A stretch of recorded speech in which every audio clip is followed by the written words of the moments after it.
Welcome, everyone. This is Glenda Dawson, and you're watching Glenda's Dragon's Den. We come to you every Wednesday night at 9 p.m. Eastern.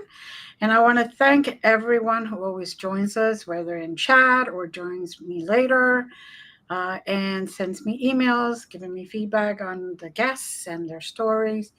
I am forever gratefully blessed that you take the time to do that.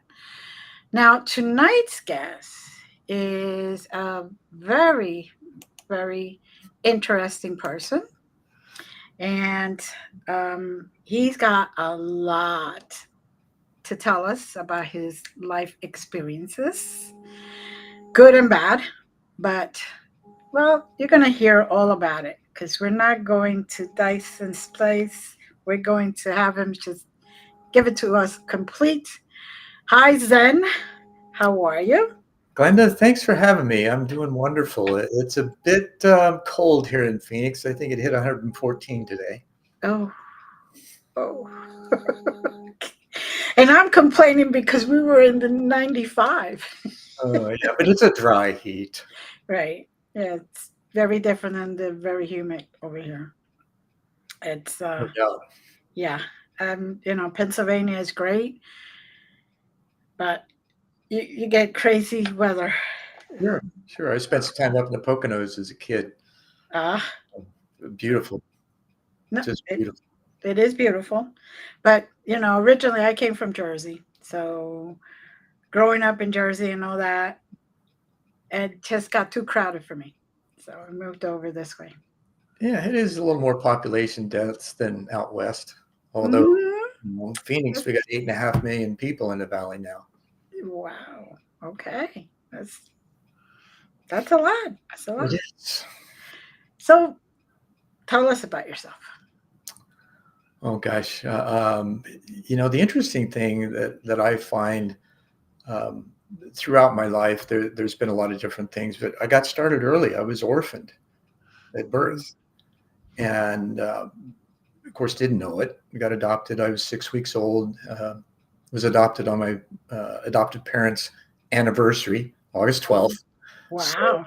that was, it stuck in my mind. The easy day to remember. Right? I always remember their anniversary. Mm-hmm. Um, I was what, just slightly after 4. My uh, sister was adopted. Um, Different family, right? So no relation. However, there was no precursive events, right? So I knew she was coming. They informed me, um, and it gave them the opportunity to explain to me that I was adopted. Mm-hmm. Now at 4.5, that you don't really know what to do. I think at that point, I didn't have any questions about the love, or Mm-hmm. because it was obvious that I was loved and nurtured and cared for, and I, I went to Sunday school, right, as well as everybody. This was in the Midwest. I was born in Indianapolis and raised in Alexandria, Indiana, and what it did leave me, and I had the natural questions of wondering why. Mm-hmm.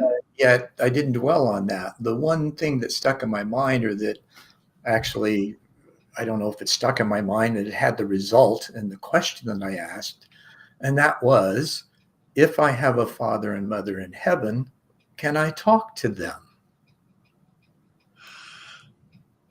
4.5 years old, asking that kind of question, right?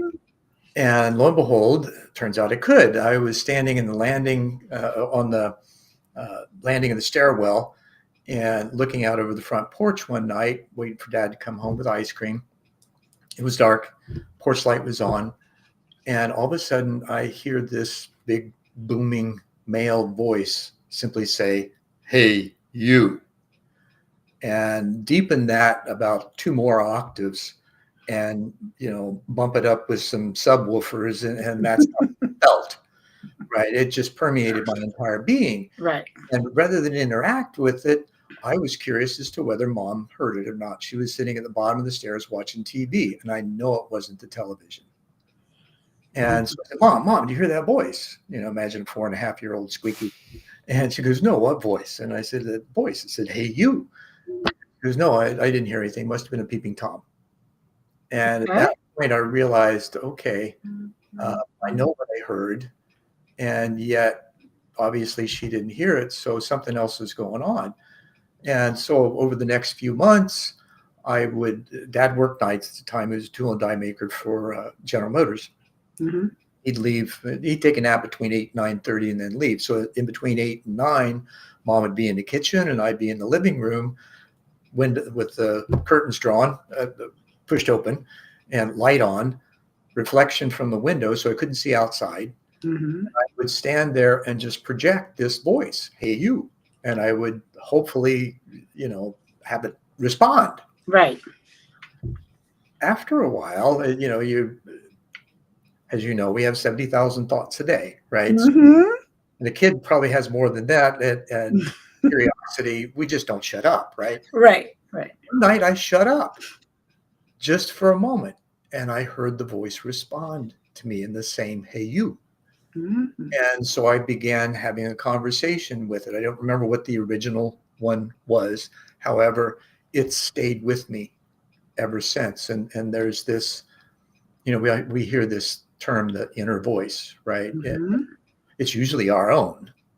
And this one may have been my own, but it was far older. Right. So I went through school not really noticing, much difference. I was a social kid, loved to explore, climb trees, do all kinds of stuff. And then we moved into a new home that my dad had built when I was 7. And I had my first out of body experience. This same voice, I came home from playing with kids in the neighborhood and I laid on the bed middle of the afternoon. I was tired and I closed my eyes and I started to feel myself rise. And I'm like, whoa, I was a little frightened. And the Mm-hmm. voice said, just take a breath and relax and let go. It'll be okay. And so I did. And I popped out of my body. And now I'm on the ceiling, turning around, looking at my body on the bed. And next thing I know, I'm snapped back into my body. Right. Well, during the night, then that same, there was a sensation that accompanied that. It was like a light, tingly, high-pitched frequency kind of thing. Mm-hmm. And so I would feel that occasionally at night. It's like, okay, here it comes. And then I would let go and just go floating around the house, soon the neighborhood, then the town. And Right. within a couple of years, probably a year and a half, maybe, I was laying in bed one night, thought I was asleep. Next Mm-hmm. thing I know, I wake up and I'm looking at my body in my bed from the corner of my bedroom. And I watch my body get out of bed, climb out my bedroom window, walk it, and then I move through the wall as I'm watching this. Right. Right? And so I'm walking across the neighbor's backyard over to a 10-acre pasture, climb the fence, walk out into the pasture. I get about 50, maybe 100 feet out into the pasture, and I'm watching my body start to rise up off the ground. And my observer looked up, and there was this orange cigar-shaped cloud that had to have been a mile long. Mm. And so I would watch myself rise up into the cloud. My observer would become one with my body as I went into the cloud. Mm-hmm. And I'd wake up in bed the next morning. And Mm-hmm. first time it happened, I couldn't wait to go back. Don't know what happened. Whatever it was exciting enough that it left me with that desire to want to go into that space again. Right. Well, that happened for a couple of years, probably twice a month. And then I'll fast forward for this little snippet. At 23, I was getting ready to move to Phoenix at the time. And I was walking through a metaphysical bookstore in Muncie, Indiana. Mm-hmm. A book falls off the shelf in front of me. Nobody else around. I'm like, okay, here's some weird, right? And it wasn't the first weird thing that happened to me. So I walk over and the book's laying cover up. It's Ruth Montgomery's Strangers Among Us. Now, this is one. It was published in 1978. So it was fairly fresh. Right. So I pick the book up. It's open. And I pick it up where it's open. And the first paragraph that I'm drawn to says the most common UFO contactee experience in the Midwest in the late 50s and early 60s was the orange cigar-shaped cloud. Oof. Getting chills here. Getting chills. So it was like, oh man, and all of a sudden, I don't know what it was in me, but a lot of things clicked. It was like a domino effect. Right. A whole bunch of stuff fell in line.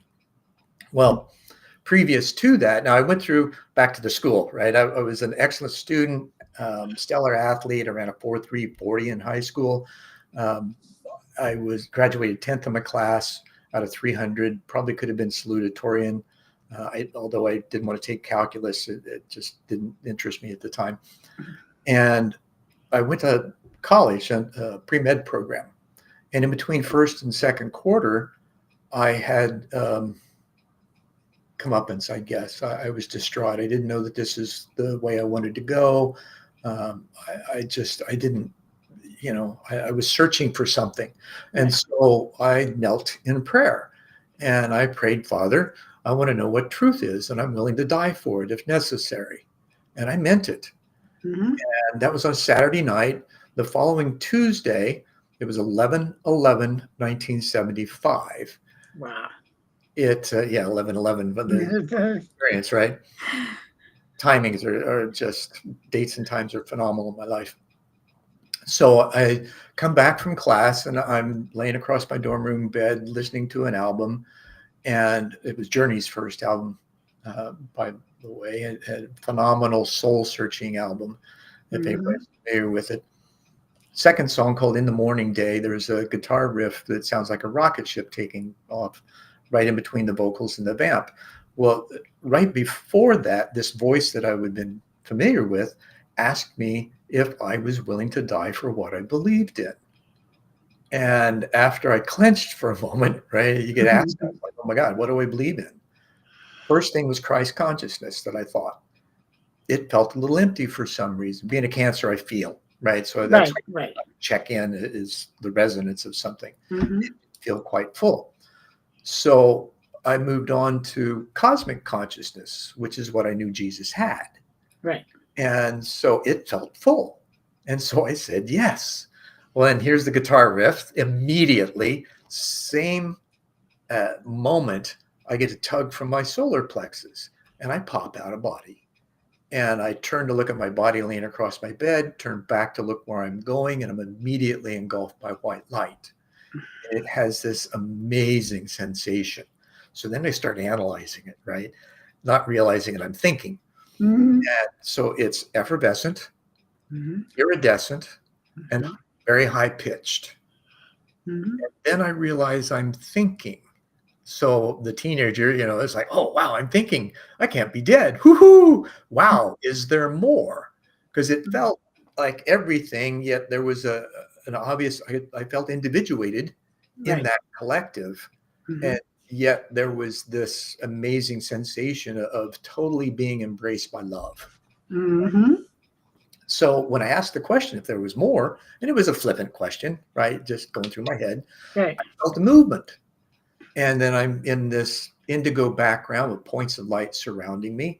And I know these points of light are points of consciousness, whether in body or not. I'm not sure because I know I'm not. Mm-hmm. I have a sense that they are somehow. And then the voice picks back up and says, these are those that you're to work with in this lifetime in order to facilitate a new world order. It will happen in your lifetime. Know this to be true. Your path will be full of trials and tribulations. Understatement. Have faith and trust that everything you need will be there at its appointed time. Trust and allow, right? And then I have this another rush of energy, and I'm back in my body taking a gulp of air. And I keep my eyes closed, and the song hasn't finished yet. Mm-hmm. However, as soon as I'm back in my body, I realize that we're all cosmic consciousness condensed into form, just unaware. Mm-hmm. Now, at 18 years old, what the heck do you do with that? Mm-hmm. I can't talk to anybody. I tried, talked to my parents, talked to friends. They all thought I was nuts. My parents saw me, took me to a psychiatrist. And the psychiatrist, after the third visit, he asked a lot of questions and just listened. And he says, you're not crazy. You've had a spiritual awakening. You've got all the signs. My advice to you, keep your mouth shut. Nobody's going to understand you. So it's hard for me to keep my mouth shut, right? Because it was so cool. I want to share. I want to find somebody Right. that, might understand. Well, in the process of that, though, I did a lot of research to try and find some other near-death experience that echoed or corroborated something that I experienced. And Mm-hmm. the only thing that I found at that time that really connected was in the Vedas. It was an English translation, and it described the same experience. And so, or at least, what the points of light, or it framed it differently. But today, the essence of the Vedanic philosophy is that we're all divine threads incarnate, Mm-hmm. connected to source, capable of God consciousness, Exactly. right? Same thing, Same right? thing. Different wording. Yeah, different verbiage. We all have different words to say the same thing, and Exactly. oftentimes we get caught up in the words and don't realize that the experience is similar, the Mm-hmm. same, right? So, got out of school, of course. Oh, the following year, I was still in school, and I bought a couple sets of drums and put them in my dorm room, and then had to move out because I spent my room and board money. So it was middle of winter. I had gone to school that day. It was, I don't know why, because it was 77 below zero wind chill factor. It was January 10th, 1977. And Mm-hmm. so that night, I tried to find a place to stay warm. I got booted out of the women's dorm because I couldn't stay there, and was knocking on frat houses and found one. Friend of mine answered the door. He was in my stats class, and it turned out to be a house full of jocks and with a long-haired looking hippie. Right. Once I was discovered in being there, I got beat up. Right? And so campus police took me to the hospital. My dad shows up, and instead of going home, he decided that I need to stay a while. And when he first said it, I think in blow to the head, I got hit pretty hard. Possible concussion, overnight observation. Yeah, Right. with Right. that, right? Yeah. So, and I got my bell rung playing football. Got knocked out, and so I thought, well, maybe this, something like that. My head wasn't throbbing like it did then, but still, I was concerned. However, a couple of orderlies come up, escort me into the elevator, and take me up to the seventh floor. Door opens up. Big black guy sitting on a chair stands up, wad of keys on his belt, pulls it off, and says, "Oh, got another one for me, huh?" And at that point, my heart just sank. Yes. And so a couple of days later, I finally had the chance to talk to the psychiatrist in the hospital. Mm-hmm. And instead of listening to me, he went straight for the DSM-4 and labeled me a manic depressive paranoid schizophrenic and put me on 2,000 micrograms of Thorazine a day. And 400 or 500 milligram doses, right? Or microgram doses. Supposed to be a lump in the corner. Mm-hmm. I was up playing ping pong, beating the male nurses. They couldn't figure me out. So obviously I didn't have what, the situation that they thought. However, I kept trying to get him to listen to me, and he wouldn't. And there, about 3 weeks in, actually, um, I was sitting at the table reading the Bible one night, and there was a woman, a really wonderful, large black woman, sitting next to me reading a book about Wicca. And Okay. we started talking about stuff and comparing and contrasting and all that kind of stuff. And I was wide open, right? I was not stuck in any one religion. Right. And I felt it was more just the acknowledgement of what is, and the worship of that as opposed Mm-hmm. to a person or thing, right? Right. So she says, I feel like you need a blessing. Do you mind if I give you a blessing? And I'm like, sure. So she goes into her room, brings out a vial of oil, puts some on her fingertip, makes a cross on my forehead, does a prayer. And the Mm-hmm. following morning, instead of trying to get the shrink to listen to me, Uh-huh. I told him what he wanted to hear, which was that I'd been doing drugs and blah, blah, blah, blah, blah, blah, blah, right? Which is not true. Right. Right. Mm-hmm. However, he It believed got you out. me. So I had to feed his belief in order to get him to understand that, hey, I'm not crazy. And, he told my parents, oh, miracle cure. He finally admitted, right? Mhm. And so then he started weaning me off the Thorazine, and 3 weeks later I left. Well, I shook like crazy on the inside, so bad that my body would tremble when people would start asking me questions, Mm. because I was afraid that I'd say the wrong thing and get put back in. Mhm. And so that happened for about a year. And then finally I started playing drums again and got in a band and got in the JCs and started doing some speaking, because I was really gregarious in high school. I did a trampoline act in front of 5,000 people for a halftime act, right? Mhm. So here's this kid that is just wanting to be heard and understood. And Mhm. throughout my life, I wasn't. Right. Uh, and it's hard for people to relate to something they have no direct experience of, and it Mhm. took me a long time to realize that, because Mhm. I knew I was telling my truth and my experience, and there was no reason for me to lie about stuff because it was so freaking bizarre, right?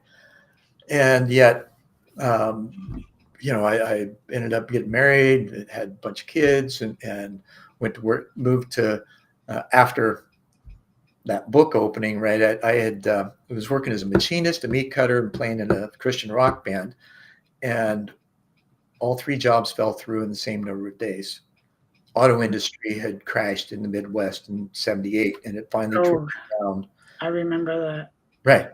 Yeah. So it trickled down to our community, Mhm. uh, and by the time 1981, I was working, part-time jobs, and then those fell through, and it was like, oh my gosh. So I walked out on the front porch the following morning, and I literally threw my hands up to the sun, and I said, "Okay," out loud. It's almost screaming, like, "All right, I'm listening. Where do you want me to go?" And I'll be damned if I didn't hear Phoenix, plain as day. Mhm.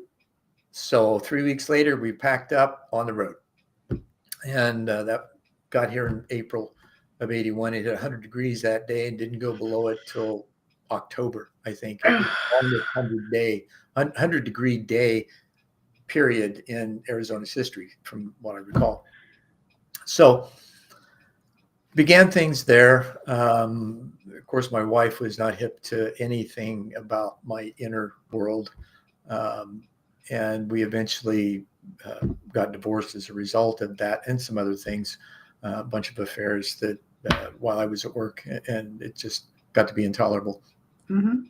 However, I had the opportunity to work in the aerospace industry, and I Nice. started as a machinist, and then ended up becoming an expediter, and then ended up in Materiel, which is a production control department.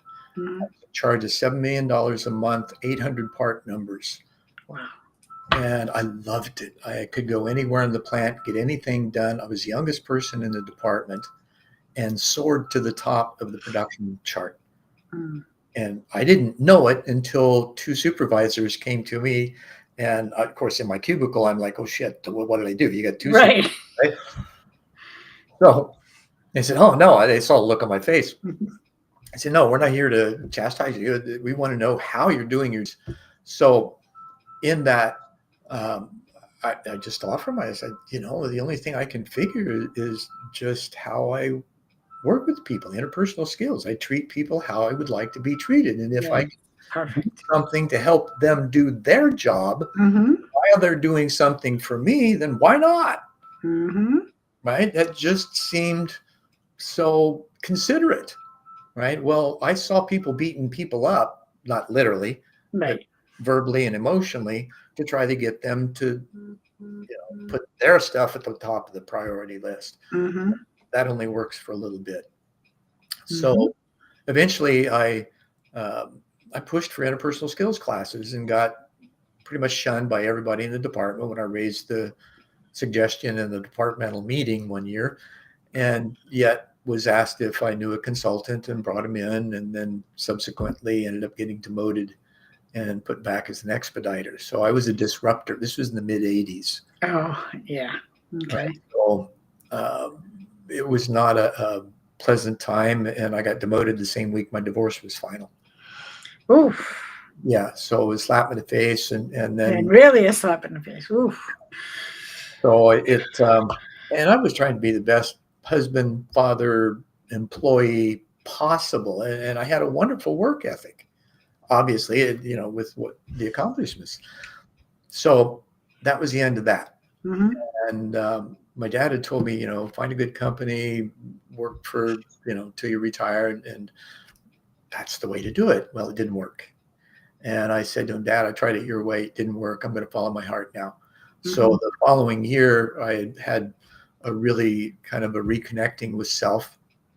And I had opportunities to experience some techniques, if you will, that William Swigart had developed in the 1950s. One of them is called the multi-level awareness technique, and the other one was called the multi-plane awareness technique. Mm-hmm. And it was the latter that takes the both of them are facilitated, so that they start out with being able to, for lack of a better, manifest your light body, right? So you're in body and you begin to visualize your light body around your physical body, and then you allow it to ascend and you project your consciousness into it, and then you travel. Right. And you're guided by the facilitator as to where to go and what to inquire about. Mm-hmm. They don't give you the exact experience, they just give you the direction, right? Right. And then the technique is such that you report back to them verbally what you're experiencing internally, Mm-hmm. which is pretty cool. Well, in this multi-plane awareness technique, you're taken through 9 planes of consciousness to integrate your body on each one of those planes. Mm-hmm. And you're taken beyond that to show you that there's more. Right. And then brought back, and you're supposed to drop the bodies off on the planes that you got them on. Well, I got to the end of it, and I hear I'm out even beyond that, and I hear the facilitator said, okay, I want you to get ready to come back. Mm-hmm. And I'm thinking, okay, I'm ready. And so I came back. Right. And I opened my eyes up. I turned to look at him. First words, uh-oh. I'm like, what? What did I do? And he said, well, you weren't supposed to come back. You were just supposed to get ready to come back. You're supposed to drop your bodies off where you got them. Right. And, I'm still flipping at that point. Oh, well, whatever. I'm back. Let's move on. Right. Not realizing. And so that night, I don't make the connection. That night, I wake up about 2:00 in the morning, and my room is just a buzz. I get startled awake. Oh. There's this noise, right? All kinds of stuff.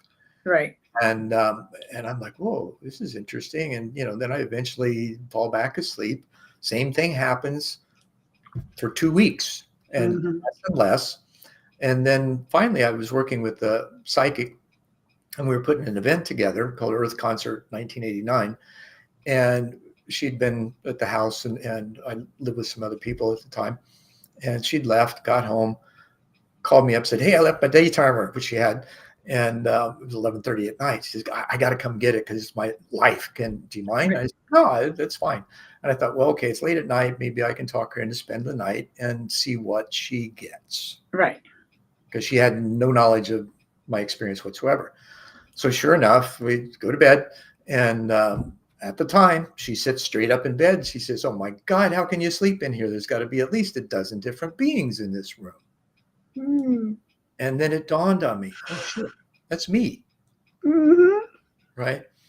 So from 1989 on, I've been living with this multidimensional reality and nonlinear, non-local at times, all kinds of crazy, right? And yet integrated, right? As I've grown and I've got this radical curiosity. I want to know, right? Mm-hmm. How does this all work? And going back to the experiences as a teen, I want to know how to become aware of this cosmic consciousness that I am and how it works, how I can share that with others so that they can become aware. And so my life, 50 years, right? I've been working on that. And in the process, my sharing experience, I did a TV show actually. Then, well, let me back up a little bit because this is important. In 1988, Mm-hmm. prior to having these experiences, I went to full moon meditation with a friend of mine who was living in my guest house at the time. This was at the tail end of my divorce because I knew I was going to be in the guest house for too long. And we got back from this meditation. It was probably 1:30, 2 o'clock in the morning, the appointed time, right? Right. And our conversation fell quiet. And so I closed my eyes. I went inside and I asked the question, who am I? Mm-hmm. Right? Because I still had no birth knowledge or anything. I knew I was this just blank slate at some, right? So as soon as I asked the question, I hear his chair move. And so I open my eyes up and I turn to look at him and lock on his eyes. First words out of his mouth, "You are Zendor." Same instant, second sight comes on, eyes open, and I see this starscape with a huge stone arch doorway and a thick wooden door slowly opening toward me. And I hear, "Door to what is?" Wow. And I'm like, oh man, come on, guys. I mean, I was just, again, flippant, right? Right. And so I tell George what I experienced, and then I put it on the shelf. Mm-hmm. And 2 years later, I got the opportunity to produce and host a television show. We called it One World. And I interviewed people from all walks of life about how they got where they were at, what prompted them to do what they were doing from both inner and outer perspectives, what fears they encountered, how they overcame them, and how they saw that fitting into the common human experience around them. These were questions that I had, right? So I was asking other people to get feedback to see if I was somewhere close in my own process. Right. And during the process that speaking of, I'd used my name, and then underneath it, I used Zendor as a subheading. And about 6 shows in, one of the guys on camera stepped out from behind it one night, called me Zen. And it cascaded from there. And at first, it was like, no, I'm Bruce. I'm not Zen. And because I had issues with people changing their names when I was in college. Right.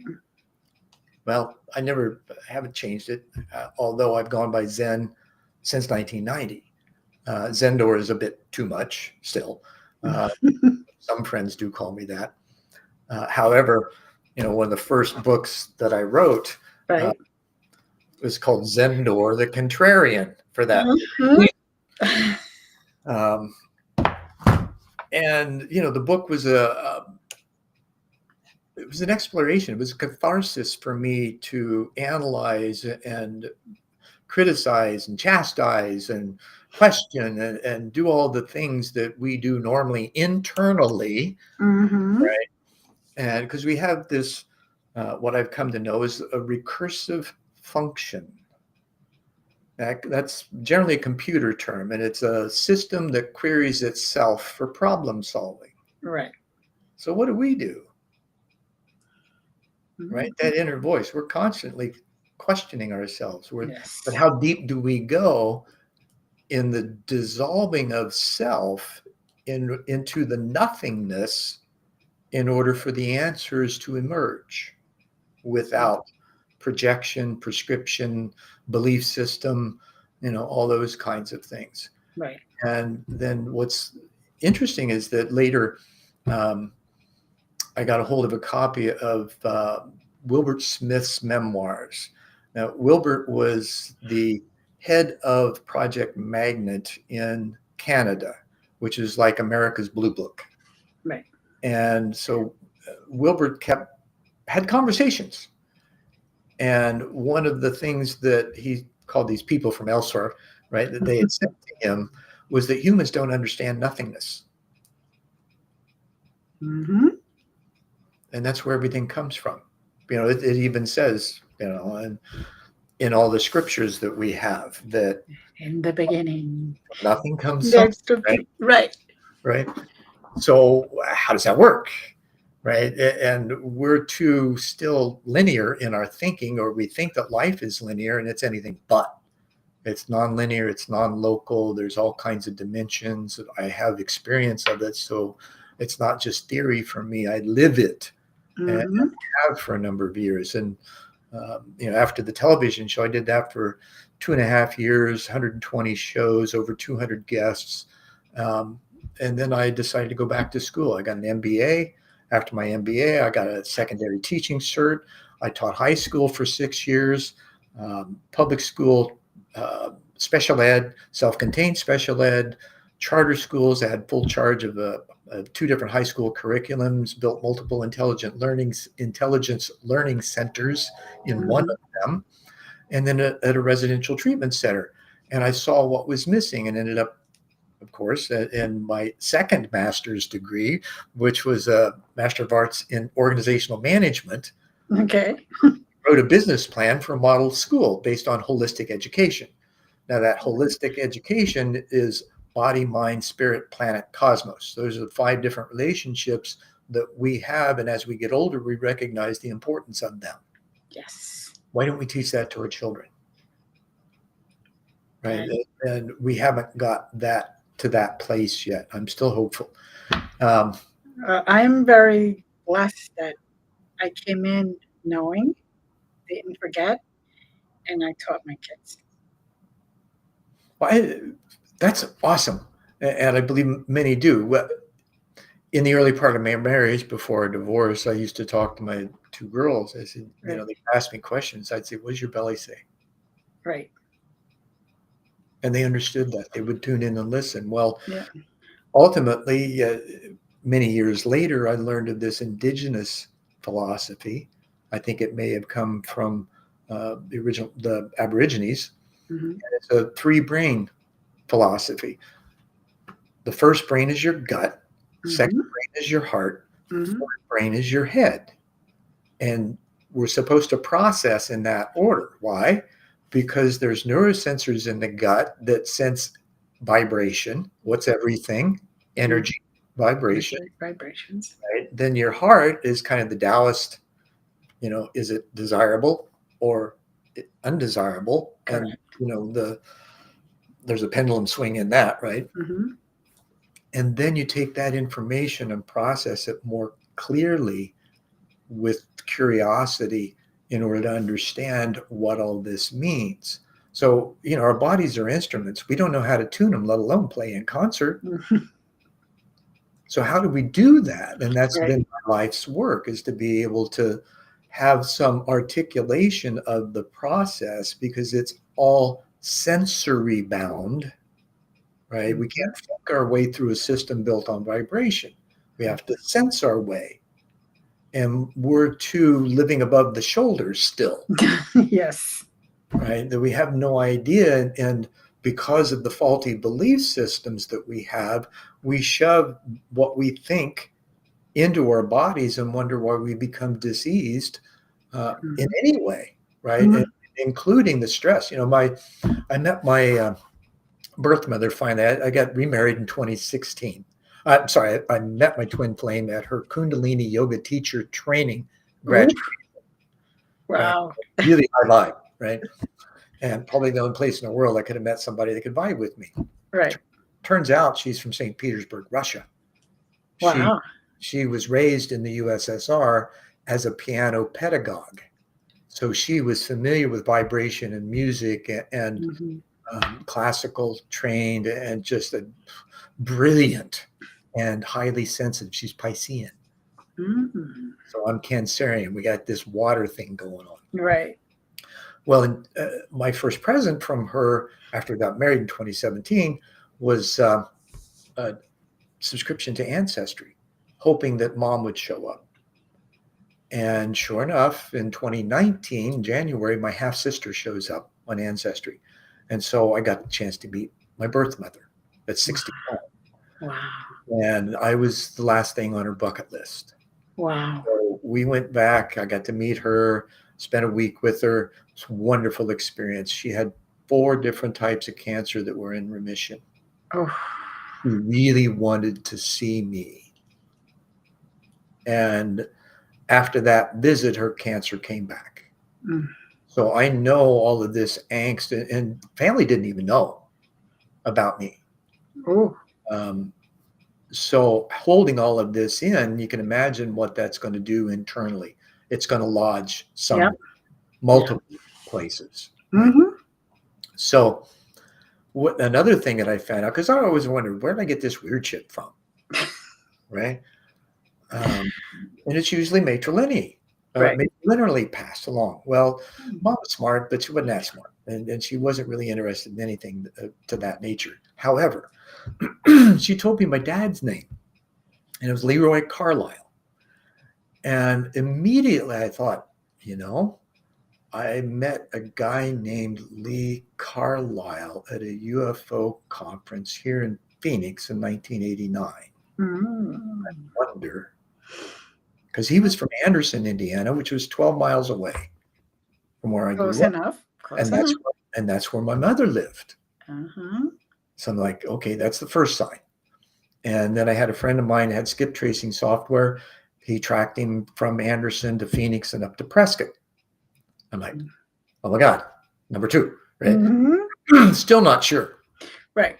So I get on Facebook and I'm looking around and I find his um, Facebook page and I find out he passed in 2017. Mm. So I didn't connect with him, but I did find a guy that, because he invited me, when we met, we got along famously. Not Right. really. I mean, a fleeting thought, well, maybe that's dad. Didn't go any further than that. I just liked the guy. And Right. he invited me up to his cabin in Prescott. Well, next to his cabin was a house that he owned too, and he'd rented out.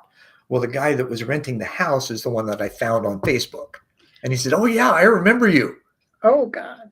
That's so cool. So, and the last thing that he said to me is, hey, I want to go to India and find a guru, which he did. And the only photo that I have of him is with his guru picture. Um, and so there's this, magical mystery tour, right? Of all these things that have been put in my place for me to connect with and realize that this is true. These things do happen and there is purpose. I because of my experience, I know that each one of us have a particular frequency, right? Mhm. And that frequency has a perfected form, fit, and function in this world. Mhm. It's finding that we are so reticent of because we're codependent. We want to do what everybody else thinks we should do. And we're unsure of what we need to do. Right. And we generally don't have the balls to try, right? Very true. We're afraid of failure. Very true. And, there is no failure. There's just stepping stones. We have an experience, we learn, we grow, and we expand with that. Exactly. And then we carry that forward. Now, the thing that we generally do is we drag the past with us. Mm-hmm.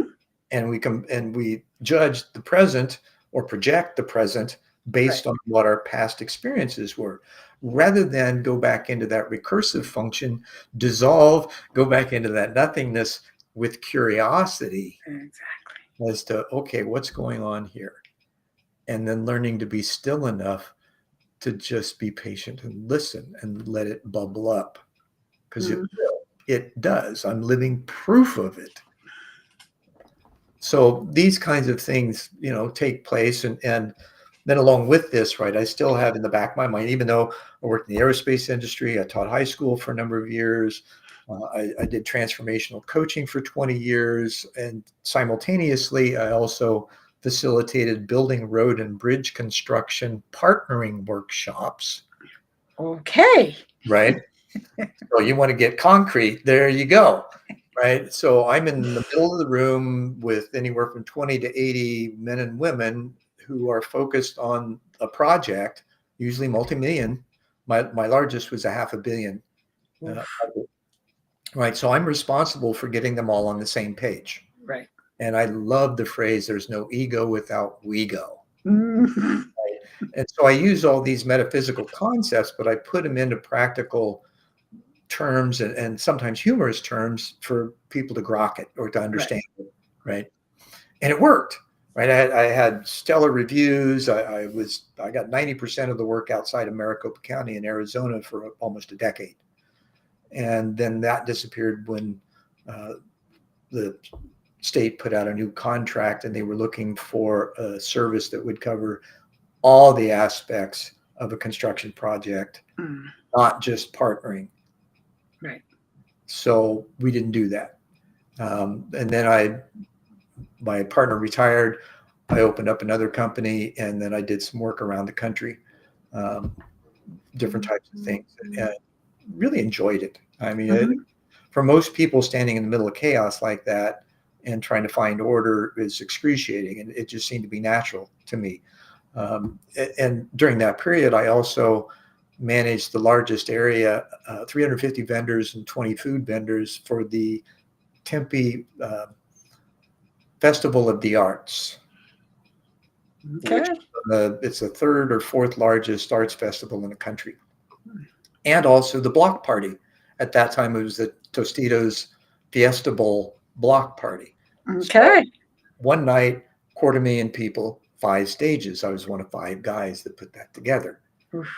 And the Tempe Arts Festival, same 5 guys, 5 areas, 250,000 people over 3 days instead. And I love those kinds of things because I'm not spooked. I had a good training in the aerospace industry of being able to work with a bunch of people and get stuff done. Mm-hmm. And it just seems it's a natural ability that I have. Well, now how have I applied that to my mission? And most recently, um, 2021, towards the end of COVID, my wife says, you really need to start talking to people again. You're brilliant. You got stuff to say. People love you. I give you permission. So I re-energized One World, which was the name of the show that I did back in the 90s, to One World in a New World. Mm-hmm. With that, I had the same basic format, only I've got 30 years of experience now to ask better questions with. And I looked at, okay, now I'm going to go after the really weird, bizarre, insane kind of stuff that people don't want to talk about. And that's their inner experience. Right? We're bereft of talking. We live half inside and half outside. Right. Right. Very So true.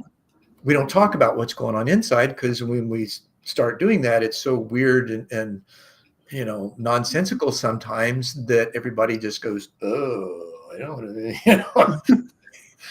And so dealing with that, it's like, okay, what can I do to help facilitate being able to talk about this stuff and help other people not feel so crazy? And so this is what I've done with One World in a New World. I've had over 200 podcasts now, 1.7 million views. And everyone, my recommendations on LinkedIn, I've got almost 200, 190. And if I show up in person, anything like those recommendations say, man, I'm gold, Mm. which is really great for being able to do integral coaching or transformational coaching Right. to help bridge worlds with others. And with my master's degrees, with the understanding I have of a variety of industries, Mm-hmm. I was also in the music industry and theater industry for a while, traveled the country with a couple of children's theater shows. I just had all kinds of opportunities to say yes to. And unfortunately, because of that, I didn't stay in any one place very long, with the exception of coaching and partnering. Right. Right.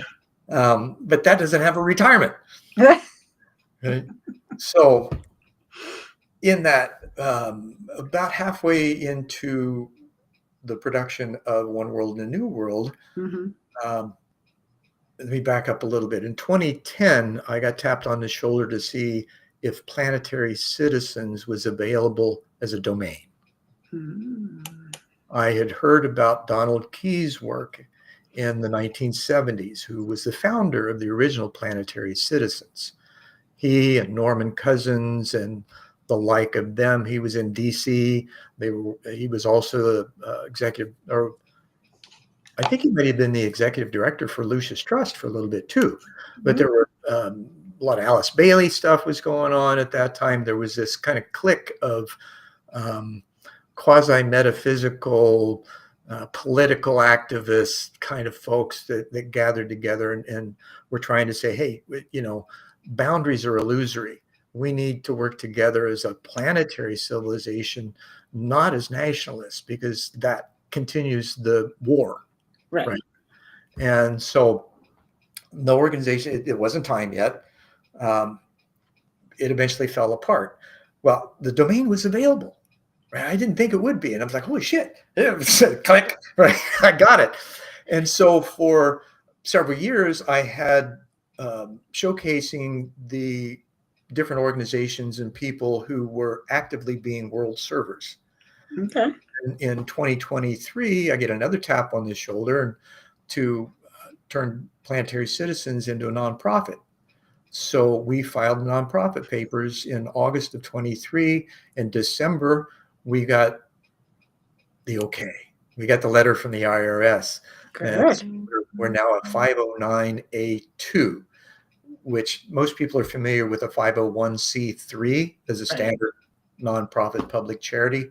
Well, a 509A2 is like a 501c3 on steroids. It allows you to do additional things for tax deductible stuff, right? Goods and services as well. So then 2024, I spent completely revamping the planetarycitizens.net website to show the spiral dynamics example and also the co-creation wheel that came out of it. Barbara Marks Hubbard was instrumental in helping develop that. I'd met Barbara as well. I had lunch with her at a contact in the desert. I think That must have been an interesting experience. It really was. I've had opportunities. I even met one of the other events, the Prophets Conference. I was hired during the time I was doing the arts festivals. The Prophets Conference came to town, and I got hired as a producer for it. They'd rented a property, had nothing. So I was responsible for all the logistics for 120 vendors, 5,000 attendees, security team, county cops for traffic, porta-johns, generators, tents, all that kind of stuff. Well, I got the opportunity to meet Jose Arguez and his wife, Lloydine, wonderful, hilarious couple. And so we spent several days together and during the prep time. And then I met Edgar Mitchell, who was the sixth man on the moon. Mm-hmm. And he and I, he walked out into the green room, which was outdoor. And I saw him pull a pouch of drum tobacco out of his back pocket. And I had one too. So I'm like, okay, here's the opportunity. So I walk up into the green room as I'm pulling the pouch out. Right. And he sees it and smiles. And I said, do you mind if we share smoke together? And he just melted. And he said, oh, yeah, this is great. I hardly know anybody that rolls, let alone smokes drum too. And so that started up a friendship. And over the weekend, we had probably half a dozen conversations, anywhere from 5 to 15 minutes, depending, because I was busy. Mm-hmm. And about 3 or 4 in, he says, I want to, and we had shared experiences too. And I told him quite a bit, a number of my experiences, a lot of which I haven't even mentioned yet. And after it built trust in him. Right. And he says to me, I want to tell you something, but you got to promise not to tell anybody till after I'm dead. Ooh. Now, this is 1997. And I was like, wow, what an honor. Wow. And I am a man of my word, if nothing else, sometimes to my detriment. He says, when we detached from the command module, because he was the pilot of the lunar excursion module, and he said all the way down to the surface, there was a metallic silver cylinder spiraling around us. So I couldn't tell the size because I couldn't get perspective and just had that little triangular window to look out of. Couldn't tell if it was one or several. Couldn't tell if it was piloted on board or from the surface. What he could tell is it was nothing from Earth. Ooh, chills. And so you can understand why I had to keep my mouth shut, because if that kind of information got out that he had said anything, his retirement would surely be in jeopardy, and possibly his life. Yes. I don't know if and his family. Right. Because they may have, he may have told them. I don't know, because I had one guy really get pissed off because he got to know Edgar really well and got him to back his organization, or at least verbally support it. Mm-hmm. And Edgar didn't say anything about him. So he called me a liar because Edgar didn't tell him. Well, it has to do with your level of trust, right? That gut Right. feeling of whether you can trust somebody or not. Again, that good Glenda feeling. died in 2016. And so in 2017, I talked about it. Now, meanwhile, I'd also heard that Buzz and Neil had seen similar objects standing on upright on a platform beyond the dark side of the moon. Mm-hmm. So these kinds of things are out there now, right? How many videos have you seen of ships flying across the moon's surface? We got Exactly. the telescopic power now to do Mm-hmm. that. Mm-hmm. Didn't back then. No. Now, as So, much as I don't want to interrupt you, we're coming towards the end. So we're going to have to do part two, definitely. all right. Okay. So anybody who wants to follow you can definitely pick you up on your main website. And from there, I'm sure they could follow you everywhere else. Absolutely. And Well, guys, before we're we going close, to I would like to say one thing. If you visit Planetary sure. Citizens, Yes. you can get a free download of my latest book, which is my 43rd, and it's Mm-hmm. called Planetary Citizens: Awakening the Heart of Humanity. And it describes the theme of which I use on the website and why. And that, yeah, we're all planetary citizens. It's about time we recognized it. Perfect. Perfect. And guys, I'm sorry to do this to you, but guess what? You're going to have to come back and hear the rest of this. So That's a great hook for the next time, it right? is. It is. Thank you so very much for Welcome. this. Stay And tuned for more. yes, there is much more. Hold on for a second. Thank you, everyone. And as always, Thank you. love you. Love Bye. you too.